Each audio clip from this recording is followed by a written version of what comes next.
The topic of my presentation today is an update on micronutrient deficiencies in the critically ill patient. However, the information I'm going to be giving you is not only in critically ill patients, but in surgical patients and also in patients on the medical wards. I am a tele-intensivist working with the Veterans Affairs system based in Hines, Chicago. And I do see a lot of unrecognized micronutrient deficiencies every now and then in my practice. The learning objectives of my presentation are that I want you to understand that micronutrients, and the term includes vitamins and trace elements, are important for all biological processes involving macronutrients. If we do not correct the deficiencies, you may have adverse outcomes, including death. I will show you how to identify micronutrient deficiencies by clinical signs and symptoms rather than just lab tests, the suspicion of micronutrient deficiencies, and try to convince you that there are some clinical situations where you have to pay close attention to micronutrient supplementation, both enteral and parenteral nutrition. So, micronutrient deficiencies are not mere academic curiosities. They occur frequently in hospitalized patients. And I want to stimulate you to read more about micronutrients. And to start this process, I'm going to give you 3 quizzes. A 30-year-old male patient with a history of excessive alcohol intake is admitted with an elevated serum lactate level. He complains of abdominal pain, and the examination shows mild guarding, but no evidence of peritonitis. All imaging studies are normal because the physicians were thinking about ischemic bowel. He started on enteral feeding, and there was a worsening of symptoms over the next day and further elevation of serum lactate levels.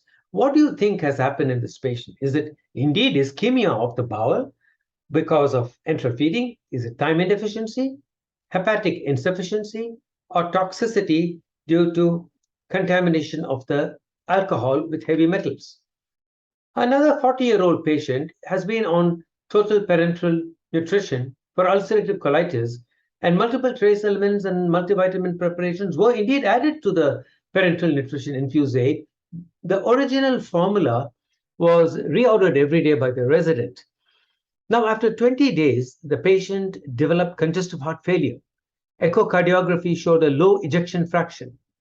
What do you think is happening? Is it thiamine deficiency because of wet beriberi, even though everyone was clear that sufficient amounts of thiamine were added to the PN solution? Is it fluid overload? Is it zinc deficiency because of diarrhea in ulcerative colitis? Or is it selenium deficiency because the right kind of trace element, the right kind of multiple trace element additive was not included in the parenteral nutrition? Here's a 50-year-old trauma patient who has a mid-ileal high output fistula, and the fistula output is about 1 liter per day. It is discarded. After 2 weeks, the patient develops unexplained glucose intolerance, loss of hair, and a rash is noted on the face, nasolabial folds, and in the upper extremities. Is it thiamine deficiency or zinc or selenium or biotin deficiency? Your best guess, because deficiencies of many of these can produce a skin rash. Generally, in nutritional support, more emphasis is placed on macronutrients such as carbohydrate, proteins, and lipids. And the role of micronutrients for the optimal metabolism of macronutrients is neglected. When you have a patient on parenteral nutrition and sufficient micronutrients are not given, zinc and selenium deficiencies can occur very rapidly. In enteral feeding, it is variable depending upon whether the oral nutrition is to supplement innate oral intake from kitchen prepared diets, or whether it is entirely on tube feeding and the product that is used and the bioavailability of micronutrients from the scientific formulas used in tube feeding. Now, my interest in micronutrients goes back for several years, and this was a review article I had published many years ago on practical considerations of micronutrient supplementation in adult nutrition therapy. And this paper is available on the web for free. More recently, in 2022, we have the European Society of Parenteral and Enteral Nutrition, ESPEN guidelines, authored by Dr. Berger and her colleagues, in which clear guidelines are established for micronutrient supplementation. This is also an open access paper. I would urge you to access it because it gives you a very nice summary of every micronutrient that is necessary in nutritional support.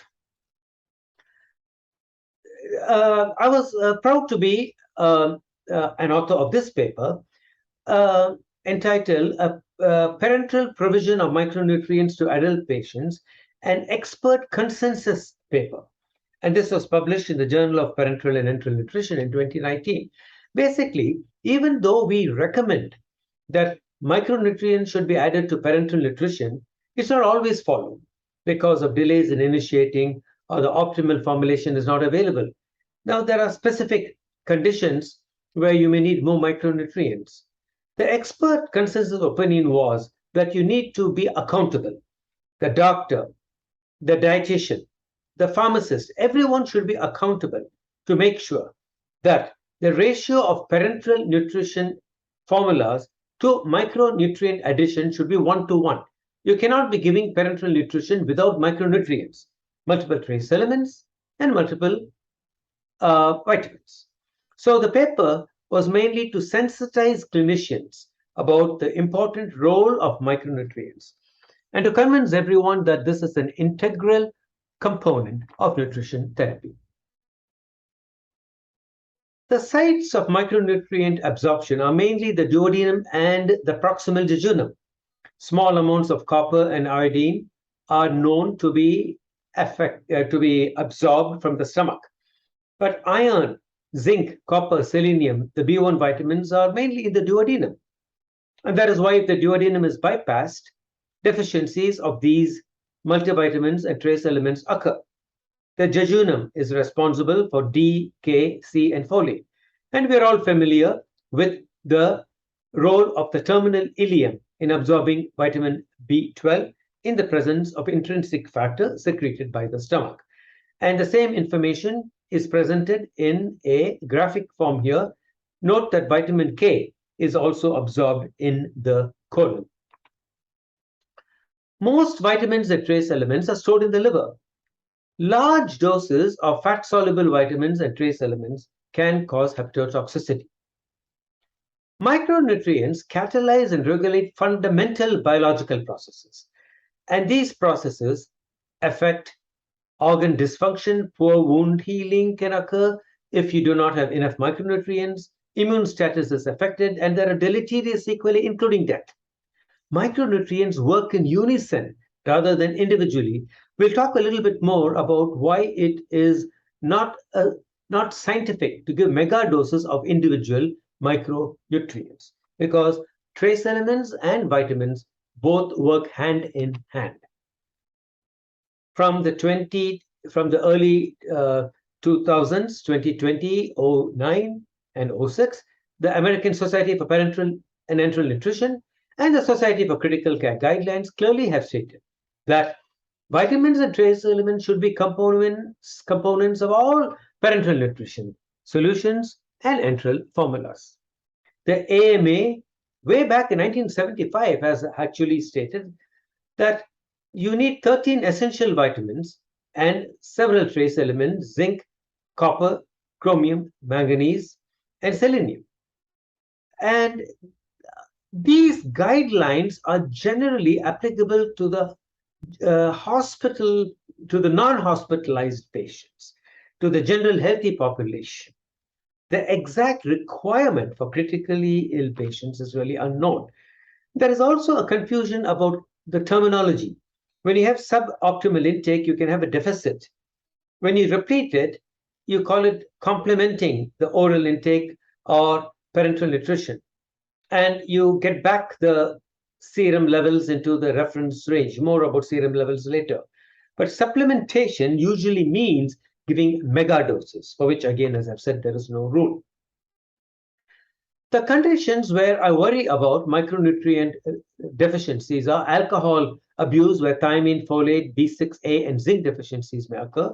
In older patients with a poor oral intake and multiple deficiencies because of polypharmacy. GI losses, fistulas, diarrhea, malabsorption states, chyle leak, renal failure with dialysis, where almost every water-soluble vitamin can be lost, and multivitamin and multiple trace elements too.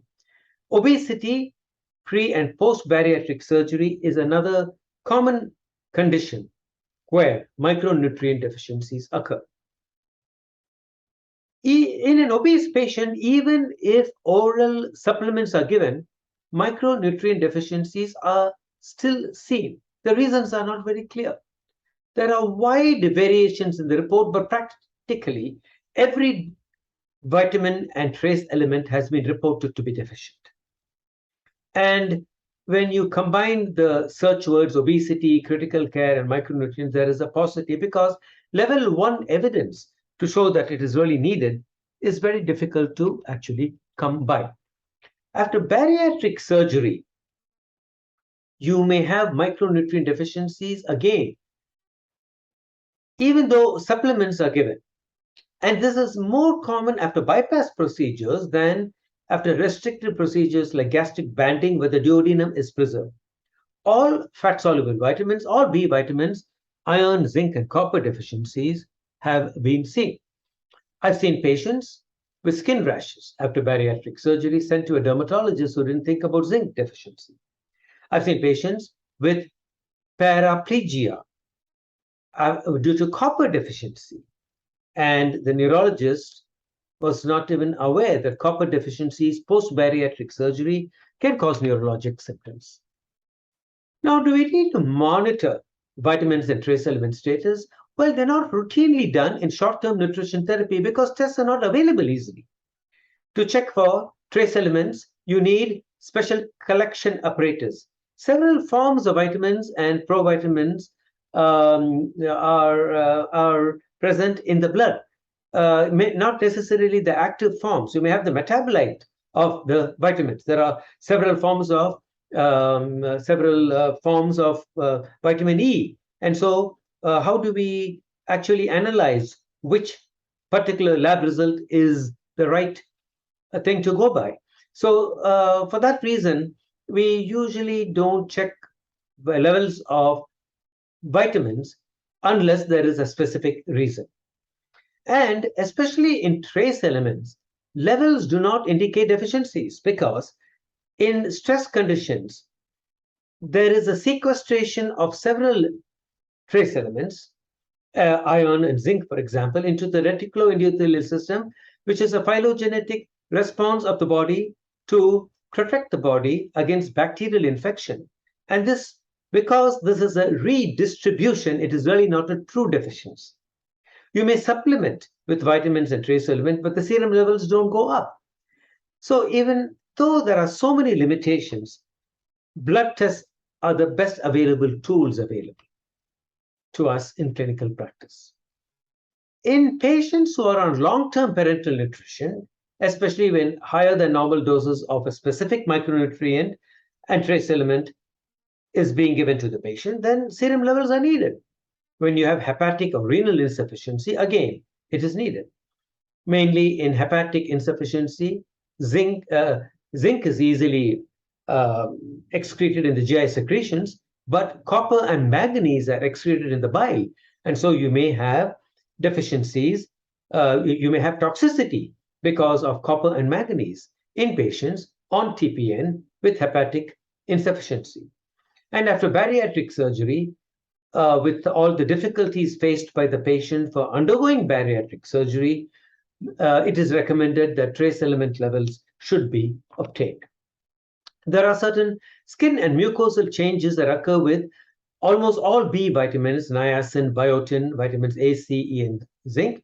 And there are some, you might be able to suspect it, but you cannot be sure that a certain skin or mucosal change is because of a specific vitamin. Cardiac failure and cardiomyopathy occurs because of selenium, vitamin D, and thiamine.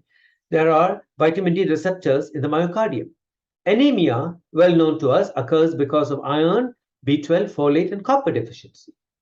Muscle cramps and pain occurs because of vitamin D and selenium deficiency. Bone pain from vitamin D is well known to many of us. And neurologic manifestations of several kinds occurs because of thiamine, niacin, copper, vitamin B12, folate, and vitamin E. And the visual symptoms are not something we see very often in our kind of practice.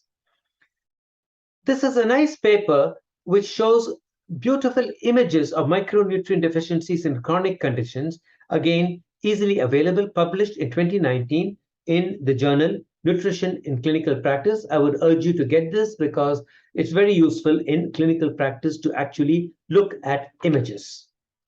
Likewise, when you have a patient with polypharmacy, remember that many medicines can cause micronutrient deficiencies. They are too numerous to enumerate in this short lecture, and I would again urge you to get this reference by Samaras and colleagues in the journal Nutrition in 2013, detailing several medicines that can cause drug-nutrient interactions. For example, folate deficiency can occur because of Bactrim, vitamin K deficiency, which I'll talk to you a little bit later again, due to the administration of antibiotics, which affect the intestinal flora.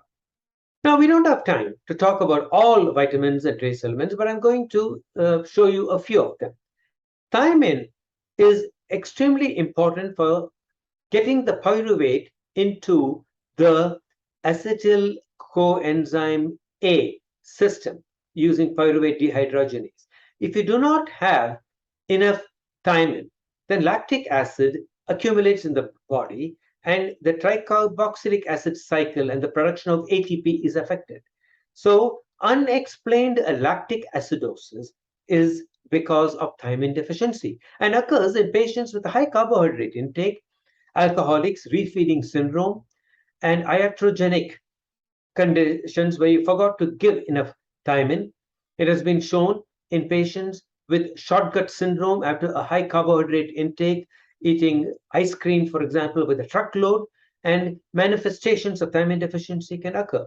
Malabsorption states too. And it manifests as refractory metabolic lactic acidosis mainly. Whenever you have lactic acidosis that cannot be explained by any other mechanism, for example, anaerobic metabolism from volume depletion, you must think about giving thiamine to the patient. Mental changes, confabulation and confusion, features of Wernicke's encephalopathy and course psychosis is more common than you are willing to accept. And I never make a diagnosis of delirium in the ICU unless we have given the patient sufficient time. Congestive heart failure can occur because of wet beriberi.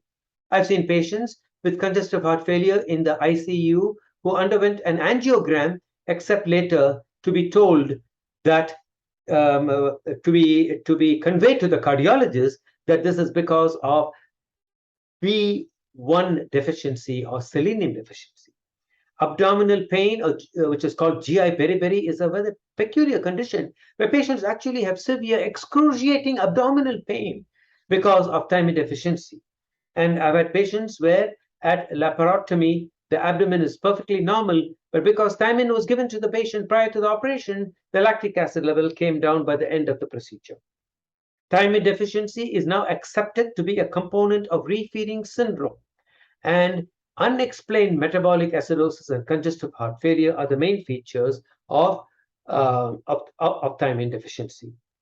In Europe, recommendations have been made that anyone in the ICU for the first 2 or 3 days should get 100 to 200 milligrams of thiamine. And when a patient is on enteral feeding, it takes about 4 or 5 days to reach the goal of enteral feeding, at which time the patient may not be given sufficient, may not be receiving sufficient trace elements and multivitamins, and so it is recommended that these be given to the patient either in an IV or a PO or a tube feeding form. You need at least 1,500 cc's of an enteral formula to be assured that the patient is getting sufficient micronutrients in a bioavailable form. There is no indication to give megadoses of vitamin C in any ICU patient. There is no effect on survival, and there is no effect on hospital or ICU length of stay. In fact, don't believe anybody who wants to give vitamin C for ICU patients or even in the community. No indication to give megadoses. Zinc is one of the highest contents in the body, except for iron, which is about 2 grams, which is about 3 grams. We have at least 2 grams of zinc in the body, but most of it is intracellular. It has important roles in protein and carbohydrate metabolism, important role as an antioxidant, anti-inflammation, immune system, and it is a component of over 70 metalloenzymes. You're all familiar with carbonic anhydrase, superoxide dismutase, ACE angiotensin converting enzyme, DNA polymerase. It is extremely important for the body to function properly.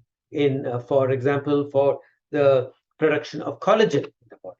Zinc deficiency occurs when you have excessive GI losses, protracted diarrhea, MSS, high output fistula, short bowel syndrome, pancreatic insufficiency, trauma, burns, alcoholism, renal insufficiency, whenever high dose steroids are given, probably because of proteolysis, HIV infections, and malignancy. And it presents as a skin rash like you see here. It was also called acrodermatitis enteropathica, commonly described earlier in glucagon-producing tumors of the pancreas. Now we know it is because of zinc deficiency. And when it involves the extremities, you call it acrodermatitis enteropathica. It's a characteristic rash around ala, nasi, and in the face. It can occur in the gluteal region, which can be mistaken for a diaper rash, or it can occur in the extremities, both upper and lower. And the features of zinc deficiency are glucose intolerance, poor wound healing, loss of hair, altered taste and smell perception, which, as you know, occurred in the early stages of COVID, not in the present infections with the newer forms of the virus. And therefore, megadoses of zinc were given to a lot of patients. Absolutely no use, because the mechanism is different in these two conditions. It is not because of zinc deficiency in COVID. Diarrhea occurs in zinc deficiency, and the diarrhea itself may make the zinc deficiency worse. There are detrimental effects on respiratory function, and hepatic function is worsened. I want to again emphasize to you, the CDC has clearly stated there is no evidence of routine zinc supplements to either prevent COVID or to decrease the severity of COVID. Let's go to selenium. Selenium is an important component of glutathione peroxidase, a scavenger enzyme, which actually eats up the reactive oxygen species like hydrogen peroxide in the body. It is important for thyroid hormone production. It also inhibits nuclear transcription factor kappa B, which is a key step in the development of inflammation. And here is a nice news item in Clinical Endocrinology News a few months ago about how low selenium levels are linked to an increased thyroid disease risk. It occurs in alcoholism, surgical resections or bypassing the duodenum or proximal jejunum, inflammatory bowel disease, bile loss, chyle leaks, and trauma, and administration of selenium-free parenteral nutrition. Bile, for example, has a lot of selenium in it. When you have given the wrong kind of micronutrients, wrong kind of multiple trace elements in parenteral nutrition, selenium deficiency can occur, and it manifests as cardiomyopathy, as congestive heart failure or arrhythmias. And it manifests as peripheral muscle involvement of myositis, weakness, and muscle cramps. This was originally described in the Keshan province in China. In children, it used to be called Occidental cardiomyopathy or Keshan's disease, Oriental cardiomyopathy. And when selenium deficiency was seen in the Western world, it came to be known as, the old term was Occidental, the opposite of Oriental cardiomyopathy. Suffice it to say that selenium deficiency affects the heart and also the peripheral muscles. Now, here is an abstract of mine that never got published as a paper. When I had a patient with who had unexplained congestive heart failure, patient with TPN, and the wrong kind of multiple trace element was given without selenium. And when this was corrected, immediately within 4 or 5 days, the dilatation of the heart disappeared and the congestive heart failure also improved, as shown by echocardiography. The ejection fraction did improve. Vitamin D. Now, vitamin D in the community, we know, is because of poor intake, lack of sunlight, and when you have hepatic and renal insufficiency, because the vitamin D has to be converted to the active form, the 125 hydroxy form in the kidney and in the liver. The manifestations of deficiency, we know, are osteomalacia and osteoporosis, which is quite prevalent in the literature. But we have to also understand that the cardiovascular system has vitamin D receptors, and vitamin D deficiency in the community can result in cardiac dysfunction, myocardial infarction, and it has effects on renal angiotensin system, glucose metabolism and insulin, immune dysfunction. Remember, this is in the community, but not in your hospitalized patients, especially critically ill patients, because we don't know exactly what the normal level is. Some societies say 20, other societies say 30 nanogram per ml is a normal level. And the literature in critically ill patients may be flawed because the baseline levels are obtained several hours to days after admission. And the level of vitamin D, the 125 hydroxy level, which is commonly measured, goes down. There is absolutely no evidence that rapid correction is indicated in ICU patients. In non-ICU patients, slow correction over several days can be done. There are several protocols for it, but mega doses are not needed at all. This study from the Heart, Lung, and Blood Institute, the PETAL study on over 1,000 patients, clearly showed that a single enteral dose of 54,000 not 54,000, 540,000 units of vitamin D3 given as a single dose had no difference with a placebo in 90-day mortality or other non-fatal outcomes. And again, in COVID, vitamin D does not prevent COVID. Serum levels need not be measured unless there are other reasons why you have to measure it, and mega doses are not indicated. Now, vitamin A is important for mucosal integrity, and bacterial translocation occurs when you have deficiency, usually in community practice. GI losses results in vitamin A deficiency. Patients on steroids, you must think about vitamin A deficiency because it results in poor wound healing, mucosal and skin changes, and in diarrhea.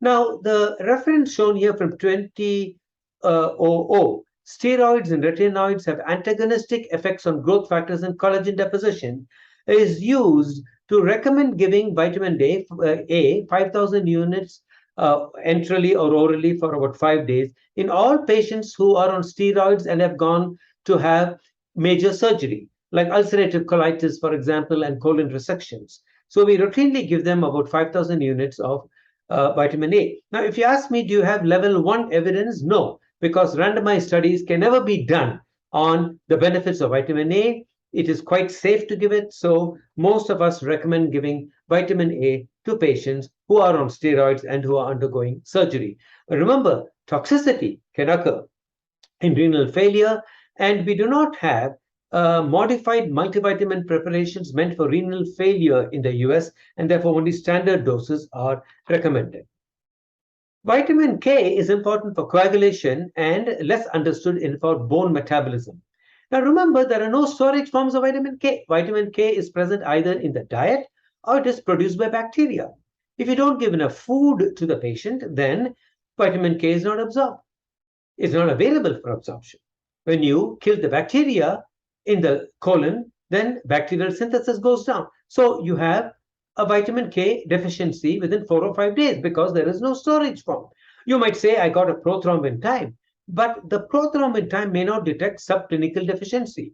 So we have a patient going to surgery with a normal prothrombin time who hasn't been eating well or was not provided vitamin K for 4 or 5 days, comes back with a bleeding time that is elevated, a prothrombin time, that is elevated, and goes on to have major bleeding complications and can even die from it. So the prudent physician, either a surgeon or an intensivist or an internist, should always provide vitamin K preemptively to all patients who are suspected to be deficient for at least 2 days prior to an elective surgical procedure when there has not been sufficient intake because there is no storage form of vitamin K in the body. Remember, whenever parenteral nutrition is given or when parenteral multivitamin products are used, follow the guidelines of the CDC that the product must contain at least 150 micrograms of vitamin K. Now, should antioxidant cocktails be routinely used in critical illness? Low dose vitamins and trace elements are justified, but high doses cannot be recommended at all because there is no proof that outcomes are affected, and some studies may also be harmful. This is a study by Gudivada and others published in Clinical Nutrition of 2020 showing that the benefits of antioxidant micronutrient supplementation is questionable, and current evidence does not establish this practice. This supports the ESPEN paper that I showed you earlier.